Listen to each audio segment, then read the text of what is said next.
Pratiquement tous les jours, des données fuitent mettant en danger les données à caractère personnel de millions d'utilisateurs. Votre nom, prénom, date de naissance, adresse, mot de passe, tout dépendra du service compromis et des données qui étaient enregistrées. Aujourd'hui, je vais vous parler de l'une des failles qui est l'un des premiers responsables de ces leaks de données. Et vu qu'on parle de leaks de données, qui de mieux qu'Incogni pour sponsoriser cette vidéo? Incogni est un service en ligne qui permet la suppression de données personnelles. Comme vous le savez certainement, certains services que vous utilisez en ligne vont collecter, traiter et partager vos données personnelles. C'est aussi pour ça que parfois vous recevez des spams sur votre boîte mail de services auxquels vous ne vous êtes jamais inscrit. Mais saviez-vous que vous aviez légalement le droit de demander la suppression de vos données? Depuis les nouvelles réglementations, et je pense notamment au RGPD, vous pouvez contacter des services en ligne pour leur demander de supprimer vos données à caractère personnel. Mais le faire manuellement prendrait énormément de temps. Il faudra déjà identifier toutes ces ressources et ensuite leur envoyer un email. Et c'est là qu'Incogni entre en jeu puisqu'il fera le boulot à votre place. Tout ce que vous aurez à faire, c'est lui fournir votre adresse email et lui va contacter les courtiers en données en votre nom, demander la suppression de vos données et traite aussi les éventuelles objections de leur part. Et même si vos données réapparaissent sur ces sites,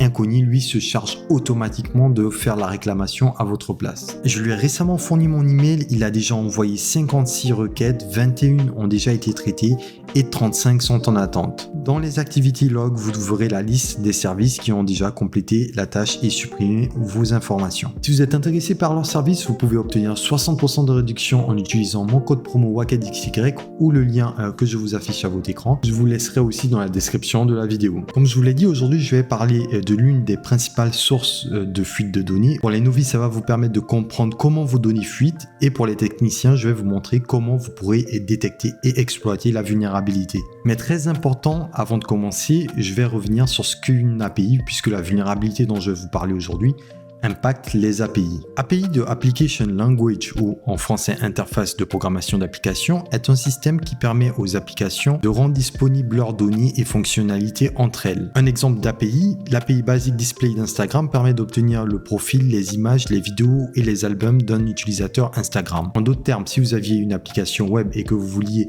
afficher le nom d'utilisateur, les images et d'autres utilisateurs Instagram, vous n'aurez pas à reprogrammer toutes ces fonctionnalités, vous aurez juste à utiliser l'API d'Instagram. Dans cet exemple, il s'agissait d'une API tierce, donc une API qui permettait d'accéder à des services externes à notre application. Ce qui nous intéresse aujourd'hui, ce sont les API utilisées par les applications web pour récupérer les données de leur serveur et les afficher sur vos navigateurs. Pour vous montrer concrètement ce que ça donne, je vais utiliser le projet Crappy d'AppySec University. AppySec University est une plateforme de formation en ligne qui va vous permettre de mieux comprendre les vulnérabilités liées aux API, leur fonctionnement et comment les exploiter. Si vous recherchez une formation intéressante pour vous permettre de détecter et exploiter des failles sur les API, je vous recommande sans hésiter AppySec University. Je vais faire passer tout le trafic via mon proxy en interne. Je vais commencer par créer un compte rapidement et une fois que c'est fait, je peux me connecter. Là, je suis sur mon dashboard. Si je vois en arrière-plan ce qui s'est passé, on peut voir qu'il y a pas mal de requêtes qui sont passées et sur ces requêtes, on peut identifier clairement qu'il y a mentionné API. En d'autres termes, lorsque je me suis connecté, je me suis passé par une API. Lorsque j'ai voulu afficher mon dashboard, je suis passé aussi par une API. D'ailleurs, on peut voir mes informations ici, ainsi que mon ID. La faille dont je vais vous parler aujourd'hui est le Broken Object Level Authorization. C'est une faille sur les API qui va nous permettre d'accéder ou de modifier des ressources auxquelles on n'est pas supposé avoir accès. À travers cette image, je pourrais mieux vous expliquer le concept. Alors, supposons qu'on est un utilisateur tout simple et qu'on veuille accéder à nos paramètres, disons. Si je retourne sur mon application, donc disons qu'ici, j'ai l'option propriété pour voir ou bien settings qui va me permettre de voir mes paramètres, donc username, nom, prénom, adresse email. On peut identifier qu'il y a un souci d'autorisation si à la place de users, je change admin et que j'accède aux données de l'administrateur, là je peux confirmer que j'ai bien identifié un Broken Object Level Authorization. Vous voyez que c'est très simple à identifier et très simple à exploiter. Il suffit simplement de changer quelques caractères.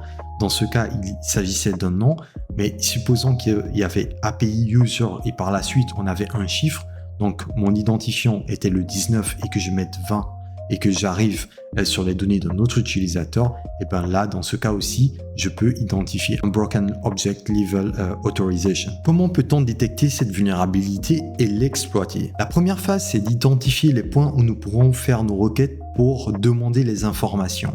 C'est ce qu'on appelle les endpoints.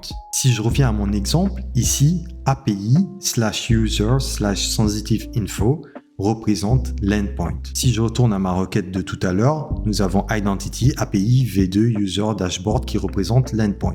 Sauf que les endpoints, on peut en avoir des dizaines. Donc comment fait-on pour tous les identifier? La première approche est beaucoup plus simple et plus facile. Les développeurs peuvent décider de vous mettre à votre disposition de la documentation pour vous permettre de comprendre comment l'API fonctionne et identifier tous les endpoints. C'est ce qu'on appelle le Swagger. J'ai par exemple ici un exemple de Swagger. Il s'agit d'un exemple pour une animalerie. Pour chaque élément, nous avons et la méthode que l'on peut utiliser et les arguments que nous pouvons fournir. Évidemment, si vous êtes débutant et vous ne savez pas à quoi ça correspond, ne vous inquiétez pas, je vous montrerai par la suite. Et ce qu'il faut comprendre, c'est que lorsqu'on a le Swagger, c'est vachement plus simple. C'est vachement plus simple parce que je peux tout simplement décider de faire une conversion et d'extraire en JSON et de là l'utiliser sur mes outils d'analyse pour l'importer et pousser un peu plus l'analyse et l'exploitation. Sinon, je peux aussi décider d'aller manuellement vu que j'ai les endpoints, donc je peux décider via Burpsuit par exemple de prendre une requête et ici manuellement changer, je sais pas moi, j'ai mes tests API selon ce qui est mentionné ici. J'avais quoi? J'avais VAPI, je suis pas sur l'application mais c'est juste pour vous montrer VAPI 1 user et je peux décider d'envoyer comme ça manuellement les données. Maintenant, vous allez me dire qu'est-ce qui se passe si on n'a pas la documentation, si les développeurs ne l'ont pas mis à notre disposition. Comment peut-on les récupérer? À ce moment, on va faire du reverse engineering. Nous allons utiliser le navigateur pour faire passer toutes nos requêtes via un proxy et de là, on pourra reconstruire notre propre documentation, notre propre Swagger. Si vous êtes intéressé par comprendre comment on fait du reverse engineering sur des API, faites-le moi savoir en commentaire, je vous ferai une vidéo dédiée. C'est bien beau tout ça, mais je suis sûr que vous êtes pressé de voir ce que ça donne, l'exploitation et l'identification de cette vulnérabilité. Pour revenir à un autre exemple, il s'agit là d'une plateforme comme on peut retrouver partout. C'est évidemment une plateforme volontairement vulnérable à de multiples vulnérabilités liées aux API. Mais vous allez voir que si je clique sur Community, on a toute la communauté ici qui a laissé des messages. Bon, ce sont des messages tests, mais moi aussi je peux laisser, disons, un message, hello. Et tout ça pour vous montrer que si je retourne du côté API et je vois les posts qui sont passés, quand je clique ici sur Post Recent, j'ai la liste des différents posts qu'on vient de voir, mais on peut se rendre compte qu'on a vachement plus d'informations. Vous voyez qu'ici, j'ai uniquement le nom de la personne qui a posté, ainsi que le message, alors qu'en arrière-plan, j'ai son email, son nickname, l'ID de son véhicule et la date de création de ce compte. Rien que ça, il s'agit d'une vulnérabilité. Bon là, ce n'est pas du type BOLA. On va plutôt dire qu'il y a beaucoup plus d'informations que nécessaire qui sont divulguées. Et en fouillant un petit peu dans l'API, je peux me rendre compte que je peux localiser cette voiture à travers son identifiant. Là, j'ai la longitude et j'ai la latitude. Ça, pour le coup, il s'agit d'un BOLA puisque j'ai le nom de la personne qui détient cette voiture, j'ai son identifiant et j'ai sa géolocalisation exacte. Une personne peut s'amuser à récupérer tous les ID et évidemment le process sera automatisé. Là, je le fais manuellement pour vous montrer, pour récupérer la géolocalisation de tous les véhicules. Je vais vous montrer un deuxième exemple et cette fois-ci il est tiré d'une room de TryHackMe qui se nomme OWASP API Security, le top 10. Comme je l'ai toujours dit, TryHackMe pour moi est vraiment la plateforme que je conseille à tous les débutants et même ceux qui ne le sont pas. Si vous voulez commencer de zéro et vous ne savez pas par où commencer en cybersécurité, TryHackMe est là pour vous. En gros, on a une API qui tourne. Alors là, on n'est pas du côté front-end, on n'est pas du côté du navigateur, on ne voit pas ce que les utilisateurs voient. Disons qu'on a plutôt récupéré les requêtes comme tout à l'heure. Et on voit que dans une de nos requêtes, il y a l'un des endpoints où on peut entrer l'identifiant d'un utilisateur. Supposons que le 5, c'est le nôtre. D'accord? Lorsque j'entre, alors pas besoin de passer par cet outil, on peut passer sur un navigateur aussi. Je rentre cette requête en get. Normalement, je devrais avoir une info. Non, je n'ai rien eu. Je vais utiliser l'outil curl qui nous permet d'interroger une application web, on n'a rien eu. Est-ce qu'ici on a eu une information? Ah non, j'ai pas fait attention, effectivement, pour le 5, il n'y a pas d'information. Et si on utilise le 4, no. Si on utilise le 6, toujours rien. 3, voilà.